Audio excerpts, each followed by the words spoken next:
Breaking news చూస్తున్నాం. తిరుమల లడ్డూ కల్తీ వ్యవహారంలో కూటమి ప్రభుత్వం అనుసరిస్తున్న తీరుపై వైఎస్ఆర్ కాంగ్రెస్ పార్టీ నేతలు తీవ్రస్థాయిలో విరుచుకుపడ్డారు.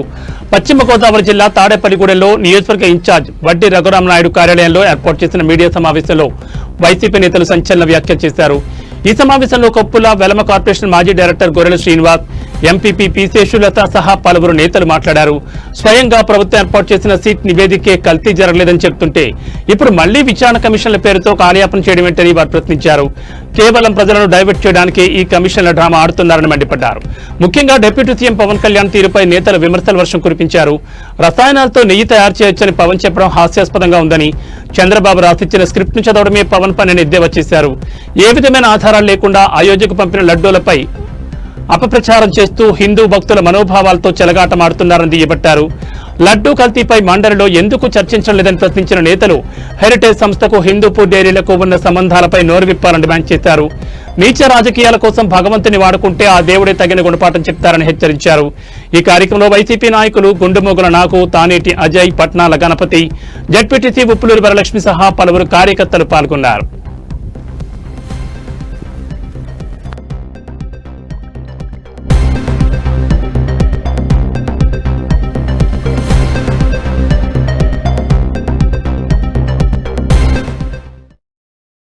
రెండు 2007లో ఒక జీవో తీసుకొచ్చారు. ఒక జీవో గెజిట్ ద్వారా జీవో తీసుకొచ్చి ఆ రోజున 746 జీవో అని అన్ని మతాలకి దేనికి కూడా ఈ చుట్టుపక్కల ప్రచారం చేయకూడదని చెప్పేసి ఒక 746 జీవో తీసుకొచ్చారు. అంతేకాదు మళ్ళీ 747 అనే జీవోని 7 కొండలను రక్షించడానికి తీసుకొచ్చాడు ఆయన. అటువంటి కుటుంబం నుంచి వచ్చిన వ్యక్తి మా జగన్మోహన్ రెడ్డి గారు. మీరేమన్నారు? నాకు ఆధారాలతో సహా చూపించగలను నేను. ఇప్పుడు మీరేమన్నారు? ఆ రోజు బీజేపీతో మీకు పొత్తు లేదు కనుక ఈ జీవోను రద్దు చేస్తానన్నారా లేదా? మీ ఆత్మ గుడ్ల మీద చేసి చెప్పండి. చంద్రబాబు నాయుడు గారే కాదు, కూటమి సభ్యులు ఎవరైనప్పటికీ కూడా ఛాలెంజ్ ఇస్తున్నాం.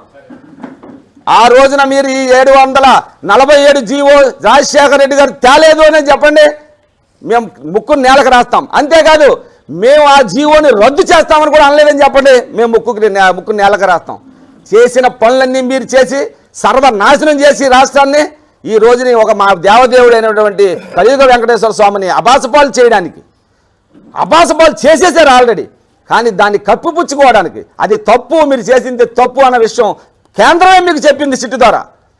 మరి చెప్పినప్పుడు కేంద్రం మీకు ఎందుకు సపోర్ట్ చేయలేదు? కేంద్రం మీ పక్కనే ఉంది కదా, మీ కూటమిలోనే ఉంది. అలాగే పవన్ కళ్యాణ్ గారు వాళ్ళు వెనకాలే ఉన్నారు కదా ఇన్నుముగ్గా. మీరు ఈరోజు గెలడానికి కారణం ఆయనే కదా. అదే ఎలా గెలిచినప్పటికీ కూడా రాత్రి నైట్ 8 గంటల నుంచి 2 గంటల వరకు ఓట్లేంచి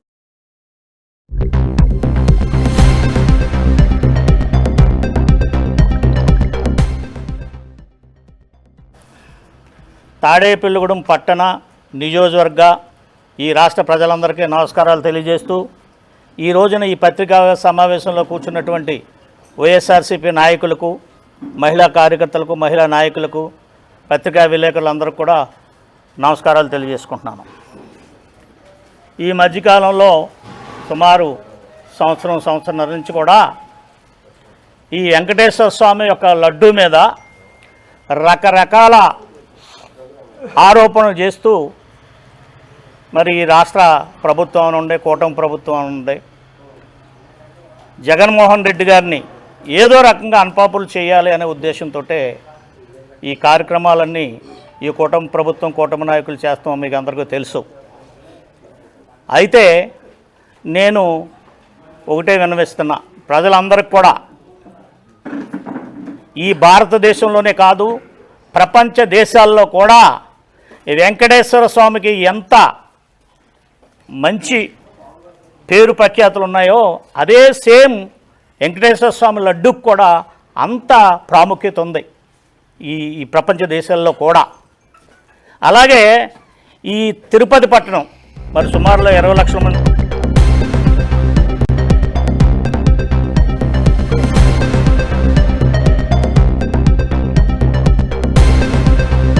వైఎస్ఆర్సీపీ కుటుంబ సభ్యులందరికీ కూడా నా హృదయపూర్వక నమస్కారాలండి. మరి ఇటీవల జరుగుతున్న రాజకీయ ఆరోపణలు పూర్తిగా నిరాధారమైనవి. ప్రజలను మభ్యపెట్టే విధంగా మాట్లాడుతున్నారు కూటమి ప్రభుత్వం. అయితే అసలైన విషయం గురించి మాట్లాడే ధైర్యం లేక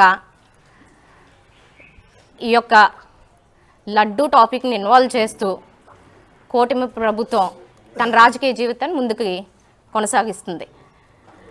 మరి ఇలాంటి చీప్ పాలిటిక్స్ అన్నవి మరి కూటమి ప్రభుత్వం చేస్తుంది. మొన్న జరిగినటువంటి అసెంబ్లీ ప్రోగ్రామ్ని ప్రజల్లోకి రెచ్చగొట్టే ప్రయత్నం చేస్తున్నారు ఆ యొక్క గొడవలను తీసుకొచ్చి. నిజంగా అసెంబ్లీలో ఎటువంటి విషయాలు మాట్లాడాలి? ప్రజల సమస్యల గురించి, వాళ్ళకి ఎటువంటి అవసరం కావాలన్న దాని గురించి మాట్లాడాలి.